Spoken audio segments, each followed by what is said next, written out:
नमस्कार, power centre में आपका स्वागत है। मैं हूं आशीष तिवारी और आप देख रहे हैं खबर उत्तराखंड। पावर सेंटर में आज बात होगी दो मसलों की। एक सियासी मसला है और एक ऐसा मसला है जो समूची आस्था, हमारे धाम की आस्था से जुड़ा हुआ मसला है।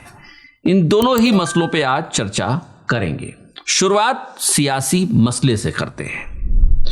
उत्तराखंड कांग्रेस में पिछले कुछ दिनों से यह कवायद चल रही है कि पार्टी को एकजुट किया जा सके, पार्टी हर प्लेटफॉर्म पे एकजुट दिखाई दे सके। लेकिन पिथौरागढ़ में जो कुछ भी हुआ है उसके बाद से स्थितियां सवालों के घेरे में आ गई हैं। 3 नेताओं को पार्टी ने 6 साल के लिए निष्कासित कर दिया। गुनाह, पार्टी अध्यक्ष के सामने विधायक के खिलाफ बयानबाजी और विधायक के खिलाफ मुर्दाबाद के नारे लगाना। लेकिन दिलचस्प यह है कि तेवर इन तीनों नेताओं के बिल्कुल भी ढीले नहीं पड़े हैं और अब जो बयान वो दे रहे हैं उस पर गौर करना जरा जरूरी है। दरअसल पिथौरागढ़ कांग्रेस में जब उत्तराखंड कांग्रेस इस दिनों परिवर्तन संकल्प यात्रा निकाल रही है और जब ये यात्रा पिथौरागढ़ में पहुंची तो पिथौरागढ़ के जो विधायक हैं मयूख मेहर, उनकी मौजूदगी में और प्रदेश अध्यक्ष गणेश गोदियाल की मौजूदगी में एक कार्यक्रम का आयोजन हुआ और उसमें कुछ नेताओं ने मयूख मेहर के साथ अपनी नाराजगी जता दी और इसके बाद स्थितियां बिगड़ी और माहौल बिगड़ने के बीच मयूख मेहर इस कार्यक्रम से चले गए।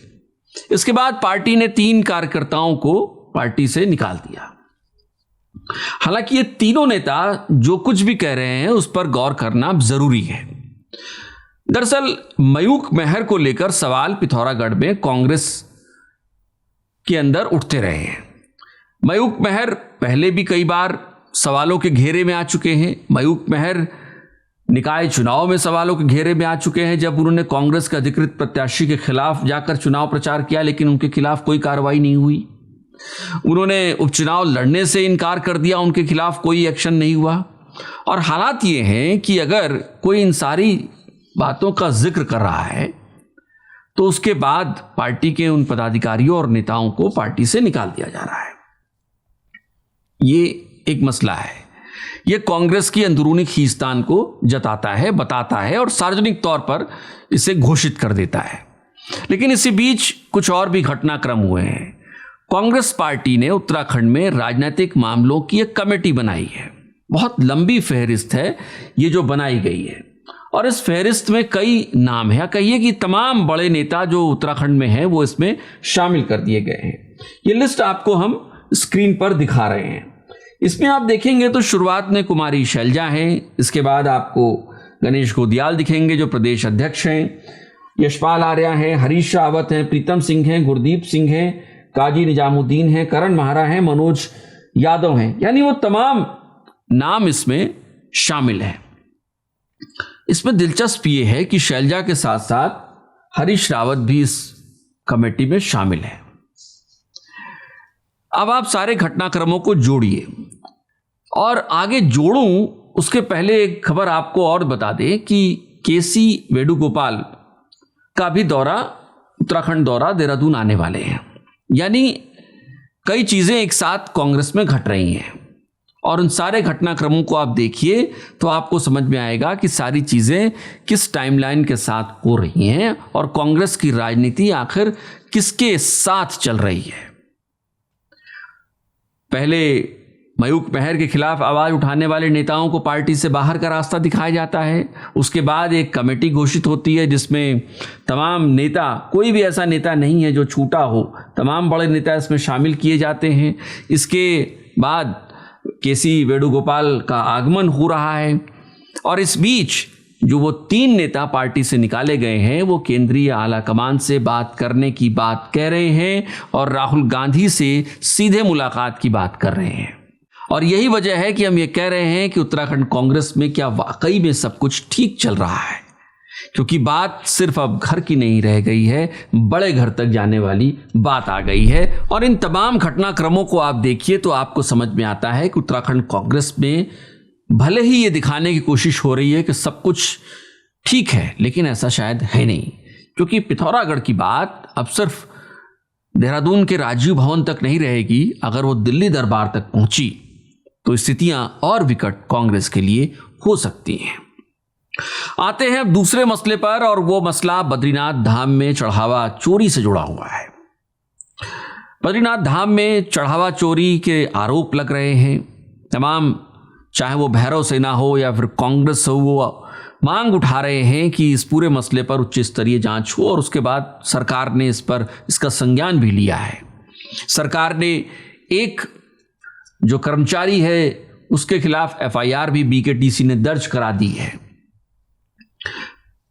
एक उच्च स्तरीय कमेटी भी बना दी गई है जिसकी जांच होनी है, और इस जांच की रिपोर्ट 15 दिनों में आनी है कि क्या वाकई में बद्रीनाथ में जो चढ़ावा चढ़ाया जा रहा है उसमें हेरफेर हो रही है, उसमें चोरी हो रही है, या फिर कोई और वित्तीय अनियमितता हो रही है। यानी पूरा हिसाब किताब इस जांच रिपोर्ट में आने की उम्मीद की जा सकती है।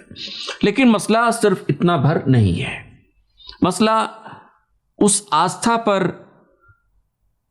जिस आस्था के साथ लोग चढ़ावा चढ़ाते हैं, उस भरोसे के टूट जाने का है। और एक और बड़ा सवाल यह है कि क्या वाकई में सिर्फ एक कर्मचारी जो व्यक्तिगत सहायक के तौर पर तैनात था, सिर्फ वही इस पूरे खेल में शामिल है? कहीं ऐसा तो नहीं है कि किसी बड़े चेहरे को छुपाने के लिए छोटे की बलि दी जा रही है? ये सवाल है, ये सवाल है, और ये सवाल पूछा जा रहा है। तमाम पार्टियां पूछ रही हैं, विपक्ष पूछ रहा है, तमाम और लोग पूछ रहे हैं। ये जन चर्चा का विषय भी है, और इस पर शायद तस्वीर साफ होनी भी चाहिए और भरोसे के साथ होनी चाहिए। एक सवाल जो यहाँ पर आता है कि जब बद्रीनाथ में इतनी बड़ी संख्या में लोगों की आस्था है और वहाँ दान चढ़ता है, चढ़ावा चढ़ता है, और जब वो उसका हिसाब किताब होता होगा तो एक प्रक्रिया होगी। दान आया, दान की अकाउंटिंग की गई, उसके बाद उसको चढ़ाया गया हिसाब किताब में, उसका ऑडिट किया गया। ये सारी चीज़ें एक प्रक्रिया के तहत होती होंगी। क्या इस सारी प्रक्रिया को बाईपास करने का साहस सिर्फ एक कर्मचारी के पास हो सकता है कि वो गणना कक्ष में उसकी ड्यूटी लग जाती है, अकेला वो होता है गणना कक्ष में, और वो संदिग्ध रूप से उसकी गतिविधियां पाई जाती हैं और पैसे की हेरफेर में वो पाया जाता है, उसके खिलाफ एफआईआर दर्ज हो जाती है?